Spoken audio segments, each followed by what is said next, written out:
नको आम्हाला नोटिफिकेशन. का हो? असं का बरं? तुम्हाला आठवतंय का गेल्या वर्षीचा एक किस्सा?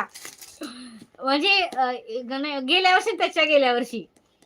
मग मी एक तुम्हाला सांगते, की मी शेअरिंग करा, शेअरिंग करा असं हॅलो विद्याताई, हाय, नमस्कार, नमस्कार, नमस्कार. मी शेअरिंग करा असं म्हणत होते. एका ताईंनी मी काय म्हणायची शेअरिंग करा, लेडीज ग्रुपमध्ये शेअरिंग करा, WhatsApp ग्रुपमध्ये शेअरिंग करा. एका ताईंनी ना स्कूल ग्रुपमध्ये शेअरिंग केलं.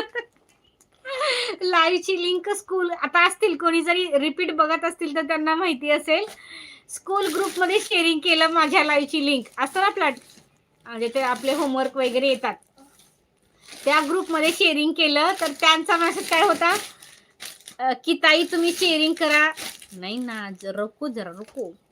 तुम्ही म्हणता की ताई शेअरिंग करा असं म्हणता. मी शेअरिंग केलं स्कूलच्या टीचरच्या ग्रुपवरती शेअरिंग केलं. त्या सरांचा मला आता फोन येतो. मी काय करू शिल्पाताई असं त्यांचा मेसेज होता. मग त्यानंतर आम्ही लय हसलो त्या लाईव्हला, लय हसलो. मी तर खूप हसली. माझ्या बहिणीने मला फोन केला. "एवढं हसतात का? त्या ताईंना कसं वाटलं असेल?"